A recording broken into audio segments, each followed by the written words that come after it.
Hi, James Blacklaw's JB Commercial Finance. It's Wednesday the 20th of May 2020. There's been some new figures published with regard to the bounce back loan in the Corona Business Interruption Loan Scheme as of yesterday by the British Business Bank.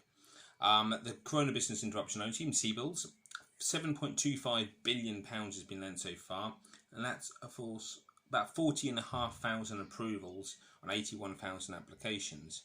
Now that sounds very impressive, 50% approvals. As you may know from my previous videos, I don't necessarily believe that's accurate. I think there are a hell of a lot of inquiries that never made it to application stage, but let's work on what we've got anyway and celebrate that. But more sort of impressive really, the bounce back loan scheme, which is the smaller scheme we announced 2.5 weeks ago, has been 14.18 billion lent and 464,000 approvals out of 581,000 applications. Now, a lot of those applications will be delayed because people were trying to apply to the wrong bank.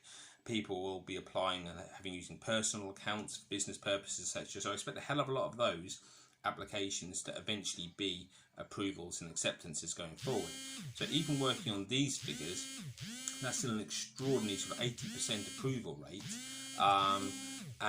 Which is quite unbelievable, really. I mean, if you look at these numbers and combined £20 billion and 500,000 businesses helped, that's got to be a significant proportion of businesses in the UK have received some sort of funding.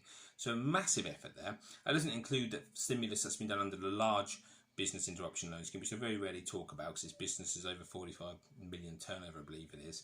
But there's been another £600 million lent through that as well. So an extraordinary effort. And yes, I know there's been isolated cases of people struggling to obtain the finance. I know there's been some poor service along the way by the banks. But I'd rather not sort of go into that. I'd rather just celebrate the fact that this massive undertaking has so far led to an enormous amount of stimulation for small British businesses.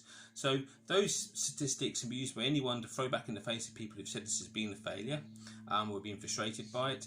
If you're still waiting for your application to be successful, then please be patient, because as you can tell, the approval rate is very high and people are being successful in their applying for these schemes. If you want any more help with either of these schemes or anything else, please get in touch with myself, James Blacklaw's JB Commercial Finance. Thanks so much, guys.